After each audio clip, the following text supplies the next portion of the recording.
Pemirsa, bagaimana para mahasiswa merespon hasrat Presiden Joko Widodo di Pemilu 2024 yang meresahkan berbagai kalangan termasuk dari sivitas akademisi? Kita sudah bergabung bersama Ketua BEM dari Universitas Gadjah Mada, ada Gilbran Muhammad Nur. Ya, lalu ada dari Ketua BEM Universitas Diponegoro, Farid Darmawan, serta Ketua BEM Universitas Padjadjaran, Muhammad Haikal Febriansyah. Kita sapa dulu ya teman-teman, selamat pagi. Selamat Gilbran, pagi. Farid, Haikal, apa kabar? Selamat pagi Mas. Sehat dan semangat. Semoga teman-teman sehat ya, karena tentu saja mahasiswa akan mengawal perjalanan demokrasi di negeri ini. Saya ingin ke Gilbran terlebih dahulu. Gilbran, tadi kita sudah dengarkan dan saksikan guru besar, dosen Anda di kampus telah menyatakan sikap dengan tegas serta membuat petisi untuk Presiden Jokowi. Bahkan tadi Pak Kunchoro juga menyatakan ada kemungkinan jika tetap dilanjutkan ada menyebut kata chaos di situ. Lalu bagaimana pergerakan dari mahasiswa sendiri, Gilbran? Sebenarnya petisi Bulan Sumur yang kemarin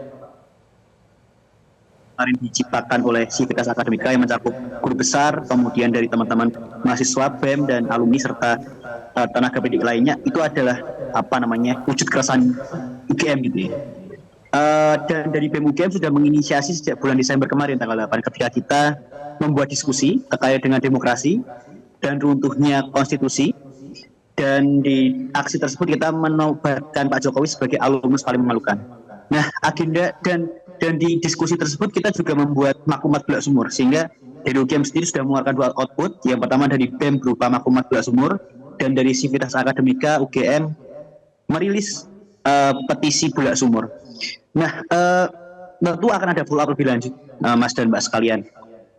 Follow up-nya akan tentu lebih masif, dan karena ini wujud rasa sayang kami ya terhadap kakak kami Pak Joko Widodo, mau bagaimanapun juga beliau adalah keluarga besar Universitas Gadjah Mada, dan ya tentu kita punya tanggung jawab moral untuk menyentil dan mengingatkan Pak Joko Widodo agar kembali ke jalan yang benar dalam konteks demokrasi. Kurang lebih seperti itu. Mas Farid, saya mau ke Anda Mas Farid. Apa respon dari mahasiswa di Universitas Diponegoro terkait dengan hal ini Mas Farid?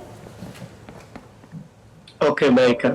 Terima kasih. Tentunya mahasiswa di Universitas Diponegoro sendiri ya merasa resah dari awal putusan MK yang tentunya tidak berpihak atau hanya berpihak kepada salah satu paslon. Nah, ini tentunya merespon bagaimana mahasiswa bisa melihat adanya ketidakadilan, adanya keserampangan dalam perjalanan demokrasi itu sendiri. Nah, tentunya dari kami BEM Undip merespon hal tersebut dengan berbagai kajian, dengan berbagai infografis yang baru kemarin kami riliskan terkait bagaimana presiden itu memihak dan semacamnya.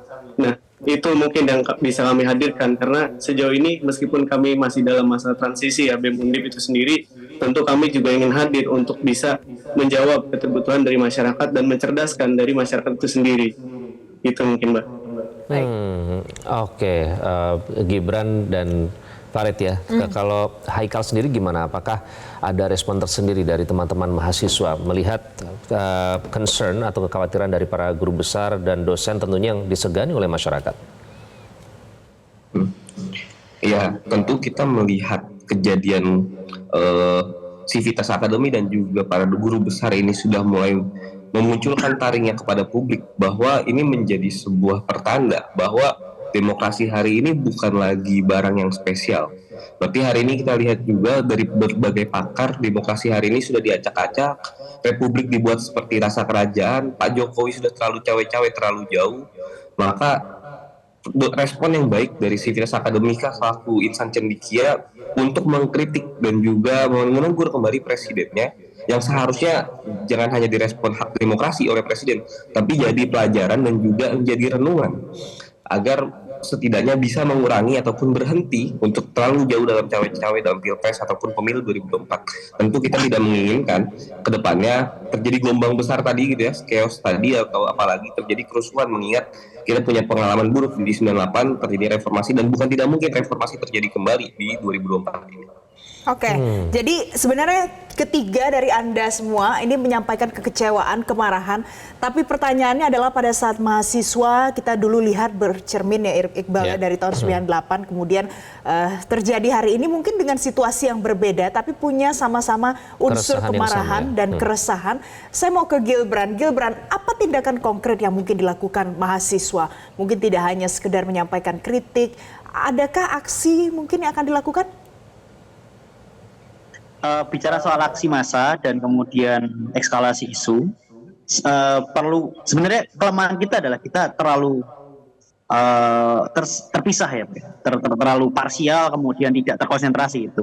Ada semacam fragmentasi di antara kita. Nah, yang perlu kita lakukan pertama kali adalah untuk memastikan bahwa gerakan kita adalah gerakan yang unite, gerakan yang satu gerakan. Kemudian ya kemarahan ini sudah menjadi kemarahan publik, ya kan? Kemarahan ini sudah menjadi kemarahan bersama. Jadi saya rasa dalam konteks eskalasi isu ini sudah ada bahan bakar. Apalagi dari Sivitas Akademika, guru besar di UGM dan UI sudah semacam deklarasi bahwa rezim kali ini memang remuk dan mencela-mencele dan ya ibarat kata orang tua sudah mengizinkan lah. Dan ya yang perlu kita lakukan adalah memastikan bahwa gerakan kita unite, perlu kita konsolidasi besar, akbar, dan memastikan bahwa output akhir dari deklarasi kemudian petisi ini adalah aksi massa gitu. Cuman yang perlu kita ingatkan adalah bahwa percuma jika hanya Sivitas Akademika, percuma jika hanya mahasiswa saja yang bergerak. Perlu ada unsur-unsur lain yang ikut menggelorakan ini gitu. Karena akan cukup nonsens, akan cukup percuma ketika yang bergerak cuma sebagian golongan. Kita butuh untuk menggandeng seluruh masyarakat. Dan yuk kita sama-sama menyentil alumnus paling memalukan UGM kali. Gitu, Mbak. Oke. Ini menarik, Gilbran tadi menyebut di satu sisi ini sebagai bentuk rasa sayang, tapi di sisi lain juga memalukan ya. Mungkin ini juga dipertunjukkan karena aksi-aksi yang belakangan kita lihat sendiri langsung ditunjukkan secara terang benderang. Nah, kemudian ke Farid dan juga mungkin Haikal, kalau misalnya tadi Gilbran menyebut Sivitas Akademika saja tidak cukup, kemudian juga akan membuat petisi atau semacam maklumat. Nah, apakah aksi ini juga yang akan dilakukan oleh teman-teman mahasiswa, teman dari Farid dan Haikal juga? Apakah nanti juga akan melakukan aksi konkretnya seperti apa? Farid? Oke, izin masuk. Tentu Mas Mbak, hari ini gerakan hari ini nggak boleh terpecah belah dan juga nggak boleh parsial. Tentu untuk menggalang kekuatan yang besar perlu konsolidasi yang rapat. Hari ini kami tentu tidak bisa instan. Kami sedang mencoba menyambung dan merajut gerakan-gerakan sipil yang ada di berbagai daerah dan berbagai elemen, tidak hanya terkonsentrasi pada mahasiswa. Tentu untuk menanggapi hal yang besar dan krusial ini perlu dukungan dari mulai buruh, petani, dan elemen-elemen masyarakat lainnya, dan tidak tersentralistik pada mahasiswa saja. Mahasiswa bisa jadi pemantik, Sivitas Akademi bisa jadi pemantik, tapi yang turun ke jalan harus bersama. Karena ini bukan hanya soal mahasiswa, hari ini bukan soal juga tentang Sivitas Akademi, tapi ini menyangkut tentang hidup orang banyak. Dan ini yang sedang kami lakukan, kami sedang menggarap juga gerakan-gerakan memantik demokrasi, kepedulian demokrasi di berbagai daerah, dan harapannya ini segera bisa dimasifkan dan bisa kita tumpah ruahkan bersama ketika simpul-simpulnya sudah tersambung dengan. Haikal, apa saja gerakannya? Apakah hanya turun ke jalan saja? Tentu kita akan mencoba berbagai elemen gitu ya. Mungkin mulai dari audiensi, memberikan pengajuan ataupun bisa jadi turun ke jalan itu sendiri. Seperti halnya aksi pada umumnya, nggak hanya soal aksi, tapi juga berbentuk kajian ataupun policy brief sebagai resalan dan rekomendasi kepada pemerintah agar memperbaiki kinerjanya, Mbak. Oke, Farid, kemudian bagaimana, apa aksi yang akan dilakukan oleh teman-teman Undip? Tadi Gilbran sempat menyebut kelemahannya adalah parsial, artinya belum bergabung begitu. Apakah nanti akan ada upaya untuk bergabung dengan teman-teman mahasiswa dari kampus lain juga? Oke, baik. Untuk teman-teman di Undip sendiri tentunya masih mengupayakan beberapa hal ya. Dalam hal ini kami mengupayakan kajian, mengupayakan infografis yang dihadirkan gitu. Terlebih di awal kami mengupayakan pencerdasan untuk masyarakat pada umumnya gitu.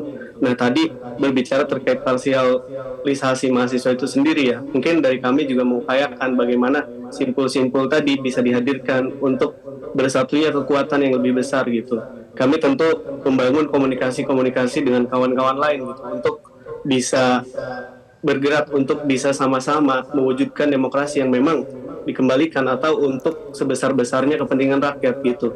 Nah mungkin kedepannya nanti kita akan melakukan diskusi-diskusi lagi atau komunikasi dengan kawan-kawan BEM UGM sendiri atau dengan BEM Unpad sendiri dan mungkin dengan kawan-kawan lainnya gitu. Baik. Dari tiga ini sebenarnya semuanya senada ya Iqbal ya, tapi yang menjadi pertanyaan adalah apakah para mahasiswa, teman-teman di luar sana dengan berbagai latar belakang dan simpul ini punya visi yang sama atau sebenarnya ada juga yang pro dengan Presiden Joko Widodo dan juga puas dengan kepemimpinan Presiden Joko Widodo. Nanti saya akan minta pendapat Anda bertiga, tapi usai jeda jangan kemana-mana pemirsa, tetaplah bersama kami.